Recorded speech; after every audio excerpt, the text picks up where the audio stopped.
Assalamualaikum, saya Madiana binti Jalal, student Public Health Nurse daripada Masya Universiti, akan menerangkan sedikit pasal tamadun Melayu.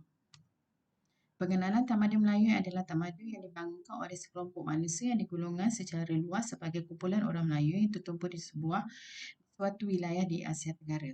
Wilayah ini dikenali dengan pelbagai nama seperti Gugusan Kepulauan Melayu, Gugusan Kepulauan Melayu Indonesia, Nusantara, Alam Melayu dan Tanah Jawi.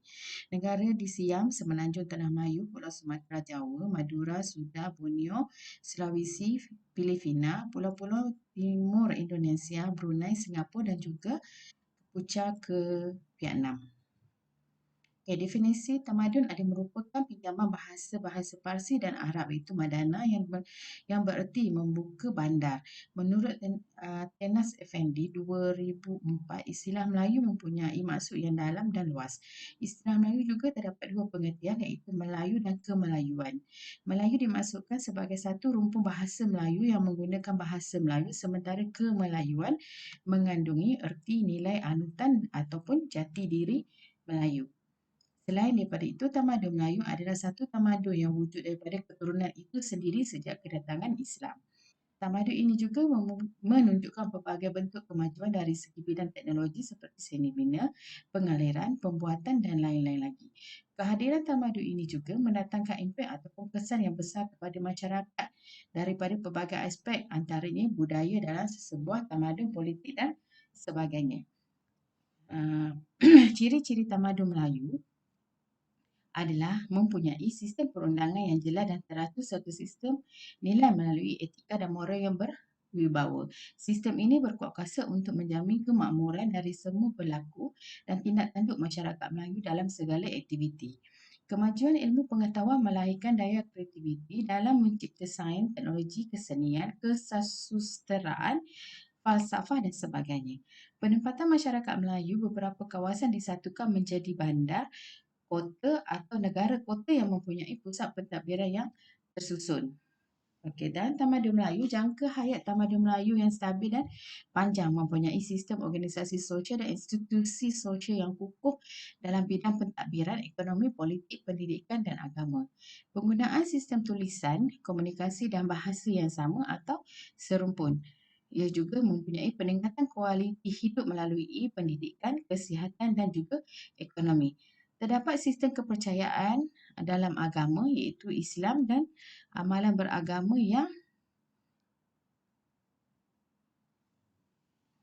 yang mengikut agama masing-masing. Okey. Ini pula adalah asas pembentukan tamadun Melayu. Di sini ada 4 asas pembentukan tamadun Melayu, iaitu pengamalan agama Islam, penerapan nilai jati diri, pembinaan institusi pendidikan dan pembinaan pembangunan ekonomi. So, saya akan terangkan bahagian pengamalan agama Islam. Agama Islam telah memainkan peranan yang penting dalam membina tamadun Melayu. Tanpa kemasukan agama Islam ke alam Melayu, sudah tentu pengaruh dan nilai Hinduism, Buddha akan menjadi anutan kepada masyarakat Melayu. Islam datang membawa perubahan secara drastik dengan menekankan unsur-unsur akhlak, akidah, persamaan sosial, keadilan dan kemuliaan insan. Agama Islam yang bersifat marunah, iaitu lentur, sangat sesuai dengan jiwa dan budaya masyarakat Melayu yang bersifat lemah lembut dan saling bertolak ansur. Selain daripada itu, ia bermula dengan pengajaran membaca Al-Quran dan kitab diselang-seli dengan membaca dan melonggarkan isi kandungan yang telah ditulis oleh ulama yang terdahulu. Fahaman ini memberi ruang kepada masyarakat Melayu untuk lebih banyak berfikir dan berdaya maju. Pendidikan Islam juga yang bermula di istana telah dikembangkan ke masjid, madrasah, pondok, sekolah dan universiti. Sejarah Malaysia telah mencatatkan ketika membentuk perlembagaan Persekutuan pada tahun 1956, perkara agama tidak diketepikan. Malah ia menjadi perkara yang penting dalam perlembagaan persekutuan. Perlembagaan persekutuan telah menjadikan agama Islam ialah agama bagi persekutuan. Nombor 2 adalah penerapan nilai jati diri. Nilai jati diri Melayu diasuh melalui pengalaman 5 rukun negara dan nilai patriotisme melalui pensejarahan bangsa. Antara nilai yang diketengahkan dan menjadi asas kepada pembentukan tamadun tamadun bahasa Melayu sebagai asas kepada pembentukan tamadun Malaysia adalah seperti bertanggungjawab, jihad, istiqamah, insan, jujur dan ikhlas, adil, bijaksana, bertolak ansur, cekap, produktif, dedikasi dan bekerjasama. Pembentukan jati diri dan peribadi Melayu bertitik tolak daripada keluarga. Keluarga dilihat sebagai ejen sosialisasi utama dalam masyarakat. Apabila keluarga telah menjalankan tanggungjawab, ia telah menyelesaikan sebahagian tuntutan dalam pembinaan ketamadunan bangsa dengan nilai sopan santun, menghormati, taat, setia. Nombor 3 adalah pembinaan pembangunan ekonomi. Dari aspek ekonomi, Melaka telah mencatatkan sejarah kegemilangan dalam urusan perdagangannya dengan negara penjajah dari Eropah seperti Belanda, Inggeris dan Timur Tengah Arab. Berbagai jenis barang dagangan diniaga bagi memenuhi keperluan domestik sehingga ke peringkat antarabangsa seperti barang logam, rempah ratu, pembinaan, kayu kayan dan pertanian.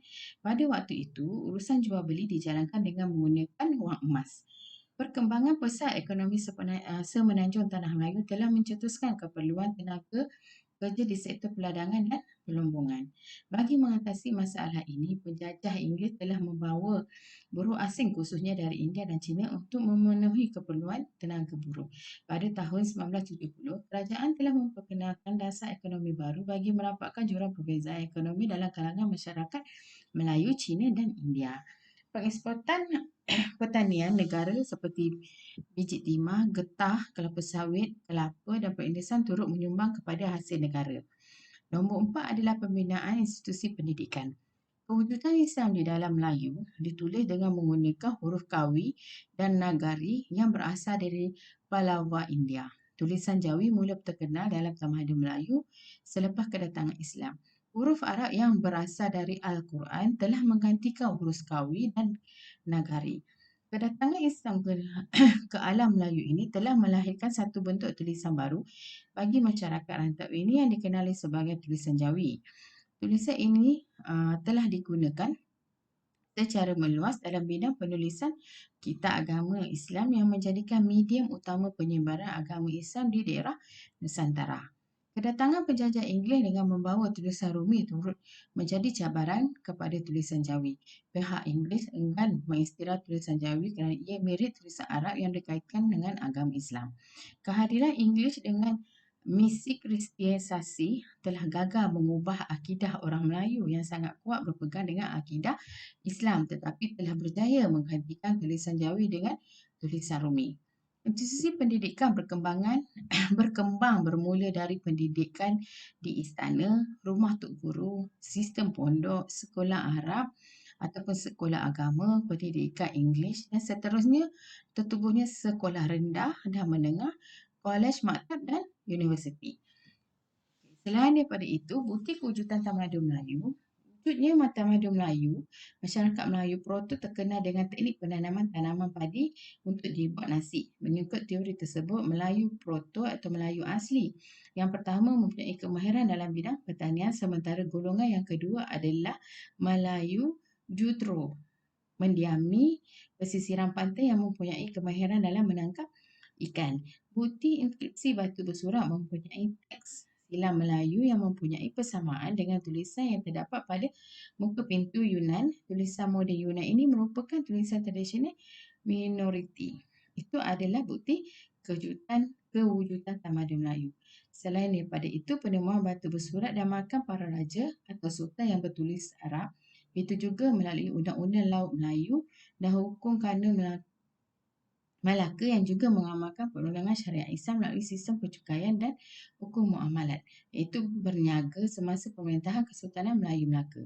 Naskah Melayu mempunyai keunikan yang menampakkan identiti bangsa Melayu apabila ia ditulis dengan menggunakan tulisan Jawi yang berteraskan 30 aksara Arab. Ini terbukti dengan adanya ilustrasi dan seni hias pada nafkah Melayu. Selain pada itu, kewujudan pengamal adat istiadat Melayu dalam kalangan orang Melayu. Contoh adat istiadat yang telah ditinggalkan oleh masyarakat Melayu dahulu adalah seperti soal kelahiran, pertunangan, perkahwinan, perkatan, pertabalan dan sebagainya masih diamalkan hingga sekarang dan diubah mengikut ajaran agama Islam. Penggunaan surat menyurat dan manuskrip dalil Sultan Melayu kepada pegawai British, contohnya surat daripada Sultan Ahmad Tajuddin Halim Shah dari Kedah kepada Thomas Raphael di Melaka dan surat yang di Pertuan Negeri Perak kepada Thomas Raphael Inquiry di Melaka.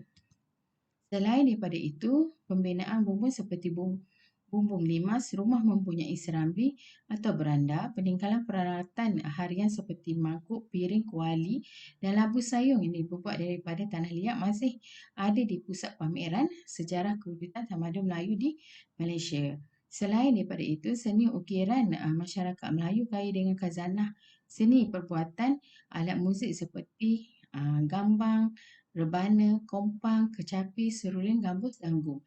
Pembuatan senjata juga dan ukirannya adalah seperti keris, lembing dan tombak. Okey. Dalam tamadun Melayu, terdapat 3 faktor-faktor kelahiran tamadun Melayu, iaitu kedudukan yang strategik, rancangan keagamaan dan kerohanian, peningkatan kemahiran dan penghasilan teknologi. Saya akan terangkan tentang kedudukan yang strategik. Kedudukan laut Melayu yang strategik untuk mengawal perdagangan dan aktiviti kelautan yang akhirnya membawa kepada kegemilangan kerajaan-kerajaan tertentu di alam tamadun Melayu. Kedudukan geografi membolehkan sesebuah kerajaan atau pelabuhan untuk mengawal alih perdagangan tempatan dan seterusnya mewujudkan hubungan dan jaringan yang lebih luas dalam menguasai perdagangan antara wilayah-wilayah. Selat Melaka merupakan faktor utama dan merupakan laluan maritim yang sangat penting menghubungkan Laut Hindi dan Laut Cina Selatan serta Kepulauan Melayu Indonesia. Oleh yang demikian, ramai pedagang yang datang dan mudah untuk berurusan dalam perdagangan barangan. Faktor yang kedua ada rangsangan keagamaan dan kerohanian. Ajaran agama dan amalan rohani mendorong manusia menghayati nilai-nilai kehidupan. Masyarakat yang menghayati agama akan memastikan kehidupannya mencapai kesempurnaan kemanusiaan agar melahirkan masyarakat yang bertamadun. Sebaran agama telah dilakukan di dalam istana, surau atau madrasah dan pondok-pondok pada zaman dahulu. Tamadun Islam contohnya dipengaruhi oleh rangsangan nilai daripada penghayatan cara hidup Islam yang menyeluruh. Kedatangan Islam telah membawa banyak perubahan dan kesan kepada corak pemikiran serta sosial budaya masyarakat Melayu. Agama Islam juga telah membawa ajaran dan tamadun yang lebih tinggi dan lengkap, lebih rasional dan logik serta lebih mudah diterima oleh masyarakat Melayu. Konsep rasional dalam masyarakat alam Melayu dengan sendiri menolak kepercayaan tahayul Hindu dan fahaman animis. Islam juga telah berjaya membawa era baru di rantau ini dan meninggalkan era lama yang wujud sebelumnya. Nombor 3 adalah peningkatan kemahiran dan penghasilan teknologi. Tamadun orang Melayu berubah mengikut peredaran masa pada setiap kali datangnya pengaruh peradaban daripada luar, terutamanya daripada pengaruh tamadun dan peradaban barat moden. Tamadun Melayu telah menunjukkan aspek kemajuan yang telah dibangunkan secara bersepadu antara kekuatan spiritual, intelektual, emosi dan material. Agama dan negara akan menjadi lebih kuat, hebat, cemerlang, gemilang dan terbilang apabila umatnya mencapai tahap gemilang dari semua segi aspek. Masyarakat Melayu juga telah banyak menghasilkan inovasi sebagai keperluan dalam kehidupan mereka seharian. Peralatan pertanian contohnya terdiri pada parang, cangkul, tanjak dan sabit digunakan bagi memudahkan kerja-kerja pertanian. Peralatan bagi menangkap ikan pula adalah seperti bubu, jala, rawan dan rawa. Masyarakat Melayu juga membuat perangkap haiwan liar, mencipta peralatan bagi menebang pokok seperti kapak, beliung dan melicingkan permukaan papan seperti ketam dan pahat. Pelbagai peralatan yang telah dicipta oleh masyarakat Melayu yang boleh digunakan setiap hari bagi memudahkan urusan pekerjaan mereka. Antara faktor-faktor kejatuhan tamadun Melayu juga, saya akan terangkan untuk 3 sahaja, iaitu keruntuhan moral, kezaliman dan bencana alam. Keruntuhan moral, unsur-unsur budaya negatif yang diamalkan oleh usahawan Putra jelas bertentangan dengan norma-norma ajaran agama Islam. Islam sebagai salah satu cara hidup yang lengkap dan sempurna sangat menekankan kecemerlangan umatnya dalam pelbagai lapangan kehidupan termasuk bidang keusahawanan. Rasuah merupakan satu gejala yang mudah tersebar dan mampu melumpuhkan peraturan sosio-ekonomi sebuah peradaban. Rasa juga menggugat pengagihan kekayaan secara teratur. Pengkayaan orang-orang yang tidak jujur dan memiskinkan orang-orang yang jujur. Nah, yang merupakan satu usaha mengadakan sebuah keburukan terhadap diri orang lain tanpa bukti yang kukuh. Ia boleh menyebabkan tata negara dan peraturan perundangan tidak dihormati. Nombor dua adalah kezaliman. Kenapa kezaliman ini berlaku? Ia adalah merupakan salah satu penyumbang paling utama kepada keruntuhan sesebuah peradaban kerana menurut beliau, kezaliman dan ketidakadilan memusnahkan kecerdasan manusia dari segi fizikal mental dan ia boleh membunuh semangat untuk menyara kehidupan. Penyalahgunaan kuasa, penyalahgunaan harta orang lain, menggunakan buruh paksa, menafikan hak orang lain dan menekankan dakwaan yang tidak benar ke atas orang yang tidak bersalah. Pada masa zaman dahulu, sultan yang membuat keputusan tanpa unsur paksa, pentingkan diri dan terlalu mengikut hawa nafsu, mudah dipengaruhi fitnah dan hasad dengki, banyak berlaku penindasan dan kezaliman. Berlakunya fitnah dan rasuah yang berluasa juga telah menyebabkan sultan dan pembesar tertentu hilang pertimbangan dan kehendak masing-masing. Banyak konflik dalaman dan hukuman yang tidak adil yang mengakhiri melemahkan perpaduan masyarakat dan taat setia kepada kerajaan. Nombor tiga adalah bencana alam.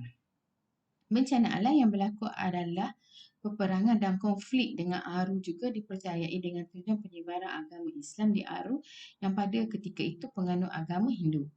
Mac Robert 1984. Maka Sultan Mahmud mengerahkan bala tentera berkumpul sebagai persiapan untuk menakluk Aru.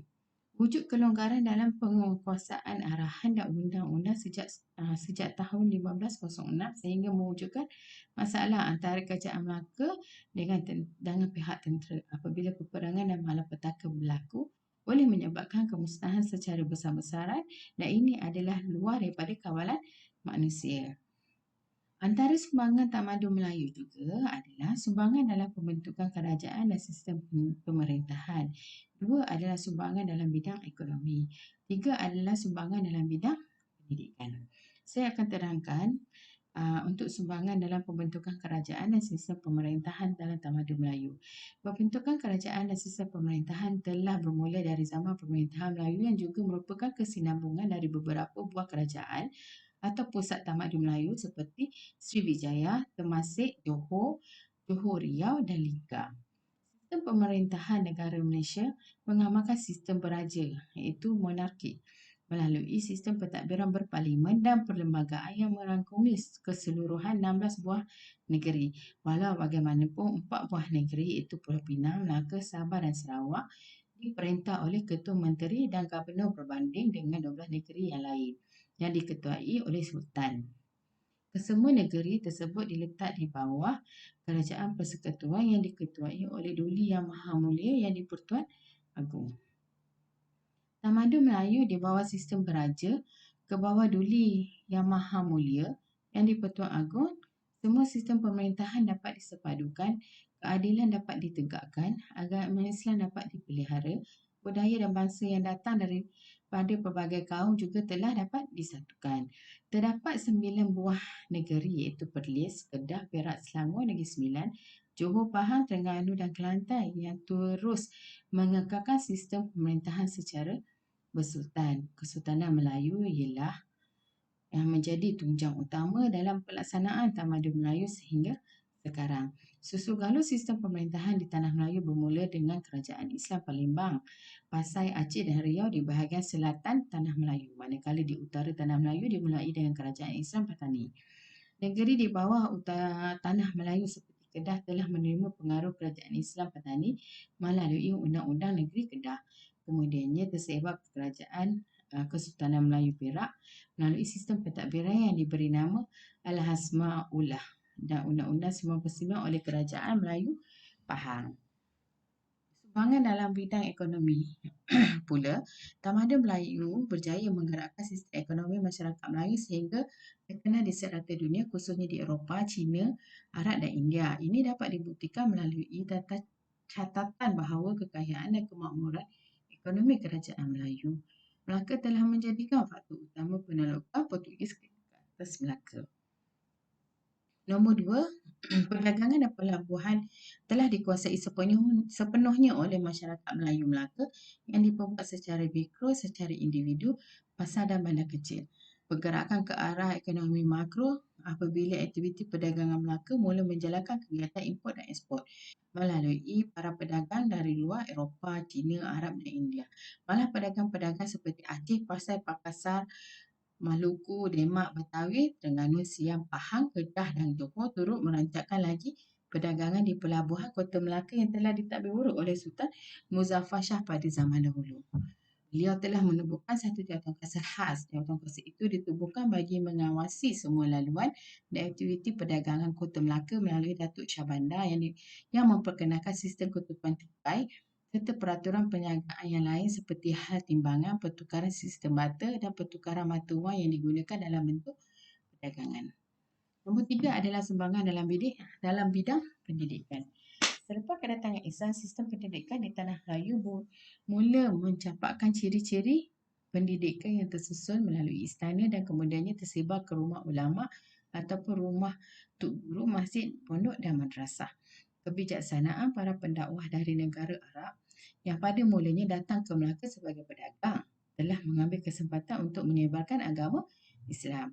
Mereka menyedari dengan Islamnya Sultan Melaka dan para pembesar di istana, maka seluruh rakyat Kota Melaka akan turut menganut agama Islam kerana sifat taat masyarakat Melayu Melaka terhadap Sultan. Sistem pendidikan Islam pula bertapak di istana terus tersebar kepada rakyat. Sistem pendidikan di kalangan masyarakat Melayu bermula melalui pendidikan informal yang dibuat secara tradisional melalui pantun, syair, hikayat, gurindam, seloka, nazam dan sebagainya. Dengan ini, masyarakat disindir, dihukum dan dinasihat melalui perumpamaan, bidalan, peribahasa dan simpulan. Maka pendidikan formal pula diperbuat secara sistematik melalui institusi pondok dan madrasah. Dari segi kurikulumnya pula, ia lebih berfokuskan kepada bidang pendidikan Islam seperti tauhid, fiqh, akhlak, tafsir dan sejarah Islam. Sistem pendidikan ini telah melahirkan ramai golongan intelektual yang berperanan membantu kerancakan, kematangan dan meneruskan dalam memberi ilmu pengetahuan kepada masyarakat Melayu. Antara intelek Melayu yang tercatat dalam sejarah ialah Hamzah Fansuri, Samsudin Al-Sumatra, Nuruddin Al-Rahimi. Sampailah penghujungnya. Kesimpulan yang saya akan buat, Tamadun Melayu mempunyai pelbagai pencapaian terbukti melalui catatan nafkah, binaan dan atau bangunan, batu busuran, karya seni dan sejarah. Ketinggian tamadunnya memaparkan jati diri dan identiti bangsa Melayu serta kejayaan masyarakat Melayu silam mencurahkan tamadun dan budaya menyebabkan bangsa Melayu menjadi satu rumpun bangsa yang dikenali, dihormati dan disanjung tinggi. Tonggak kejayaan ini terletak pada pembentukan modal insan yang berpegang kuat pada agama, falsafah bangsa, jati diri yang teguh dan bukti pekerti yang luhur. Kekuatan modal insan ini telah berjaya membina kecemerlangan dan kehebatan tamadun Melayu. Tamadun Melayu juga melambangkan tamadun Islam di Malaysia.